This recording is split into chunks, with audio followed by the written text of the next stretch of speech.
தமிழக மக்கள் அனைவருக்குமே வணக்கம். பான் கார்டு யாரெல்லாம் வச்சிருக்கீங்களோ அனைவருக்குமே மத்திய அரசு மிக மிக முக்கியமாக கவனத்தில் கொள்ளக்கூடிய சில முக்கியமான அப்டேட்களை, புதிய அறிவிப்புகளை வெளியிட்டிருக்காங்க, அமலும் படுத்தியிருக்காங்க. அதை பற்றி தான் இந்த வீடியோவில் நம்ம முழுக்க பார்க்க போகிறோம். வீடியோக்கு போகிறதுக்கு முன்னாடி வீடியோ பயனுள்ளதாக இருக்குன்னு நினச்சிங்கன்னா மறக்காமல் லைக் பண்ணி சப்ஸ்கிரைப் பண்ணிக்கோங்க. இப்போ வாங்க வீடியோக்குள்ளே போயிடலாம். இந்தியா முழுக்கவே இந்த பான் கார்டு அப்படின்றது ரொம்பவே ஒரு இம்பார்ட்டண்ட்டான ஒரு விஷயம். ஆதார் அட்டை போலவே பான் கார்டு அப்படின்றதும் ஒவ்வொரு 18 வயது மேற்பட்ட அனைவருக்குமே ஒரு முக்கியமான ஆவணமாக கருதப்பட்டு வந்துட்டுருக்கு. ஸோ இந்த பான் கார்டு இருந்தால் தான் நம்ம இன்கம் டேக்ஸில் இருந்து இன்னும் நிறைய விதமான பேங்க் ரிலேட்டடான சம்மந்தப்பட்ட விஷயங்களுக்கும் பான் கார்டு அப்படின்றது ரொம்பவே முக்கியமான ஒன்றாக கருதப்பட்டு வந்துட்டுருக்கு. இந்த நிலையில தான் பார்த்திங்கன்னா மத்திய அரசு ஒரு அதிரடி அறிவிப்பை வெளியிட்டிருக்காங்க. அதாவது வருகின்ற ஜனவரி 1ஆம் தேதி முதல் பார்த்திங்கன்னா ரூபாய் 1000 பான் கார்டு உள்ளவங்க அபராதம் செலுத்த வேண்டிய கட்டாயம் ஏற்படுறதுக்கான வாய்ப்புகள் இருக்கிறதா சொல்லியிருக்காங்க.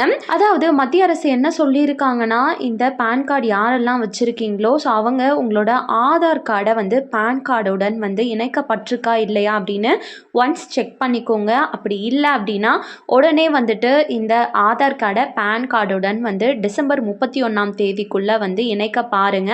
அப்படி இணைக்காமல் போகக்கூடிய பட்சத்தில் உங்களோட பான் கார்டானது வருகின்ற ஜனவரி 1ஆம் தேதி முதல் ரூபாய் 1000 அபராதம் வசூலிக்கப்படுறது மட்டும் இல்லாமல் பான் கார்டும் செயலிழந்துடும் அப்படின்ற அப்டேட்டை இப்போ மத்திய அரசு வெளியிட்டிருக்காங்க. பான் கார்டு நம்ம ஆன்லைன் மூலமாகவே ஈஸியாக வீட்டில் இருந்தே லிங்க் பண்ண முடியும். ஆதார் அட்டையும் பான் கார்டையும் இல்லை நீங்கள் லிங்க் பண்ணியிருக்கீங்களா இல்லையா அப்படின்றதையும் செக் பண்ண முடியும். அதை ஃபைனலாக சொல்கிறேன்.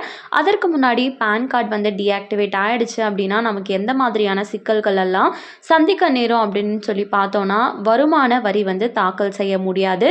இன்னொன்று பேங்க் அக்கௌண்ட்டில் ஒரு மினிமமான அமௌண்ட்க்கு மேலே உங்களால் டிரான்சாக்ஷன்ஸ் எதுவுமே பண்ண முடியாது. அதுக்கப்புறம் புதுசாக பேங்க் அக்கௌண்ட் ஓப்பன் பண்ண முடியாது, டிமேட் அக்கௌண்ட் ஓப்பன் பண்ண முடியாது. அதுக்கப்புறம் வருமான வரி நம்ம கட்டம் பின்னாடி கிடைக்கக்கூடிய அந்த ரீஃபண்ட்கள் எதுவுமே கிடைக்காம தாமதமாக கிடைக்கிறதுக்கான வாய்ப்புகள் இருக்குது. அது மட்டும் இல்லாமல் நாம் கண்டிப்பாக ஒரு இடத்துல வேலை செஞ்சிட்ருப்போம் அப்படின்னா நம்மளுக்கு டிடிஎஸ் அப்படின்ற ஒரு அமௌண்ட் பிடிப்பாங்க. ஸோ அதுவுமே அதோட பர்சன்டேஜ் அப்படின்றது ரொம்ப அதிகமாக பிடிக்கப்படும் அப்படின்றத சொல்லியிருக்காங்க.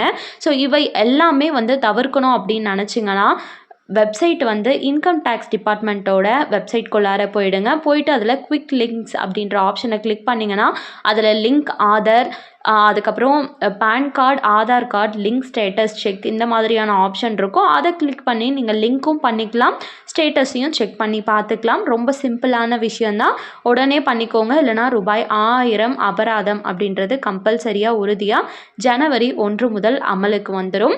ஸோ இவை அனைத்தும் தான் இப்போ பான் கார்டு பற்றி வெளியாகி இருக்கக்கூடிய முக்கிய அறிவிப்புகள். இதில் ஏதாச்சும் உங்களுக்கு டவுட் இருக்குது அப்படின்னா கமெண்ட் பாக்ஸில் கேளுங்க, நான் ஹெல்ப் பண்ணுறேன். மேலும் இது போல் அரசாங்கம் அறிவிக்கிற அனைத்து உண்மை அப்டேட்களையும் உடனுக்குடனே தெரிஞ்சுக்க நம்ம சேனலை சப்ஸ்கிரைப் பண்ணுறது மட்டும் இல்லாமல் ஒரு லைக் பட்டனை தட்டி விட்டுருங்க. அண்ட் தேங்க்யூ ஃபார் வாட்சிங். நெக்ஸ்ட் வீடியோவில் பார்ப்போம்.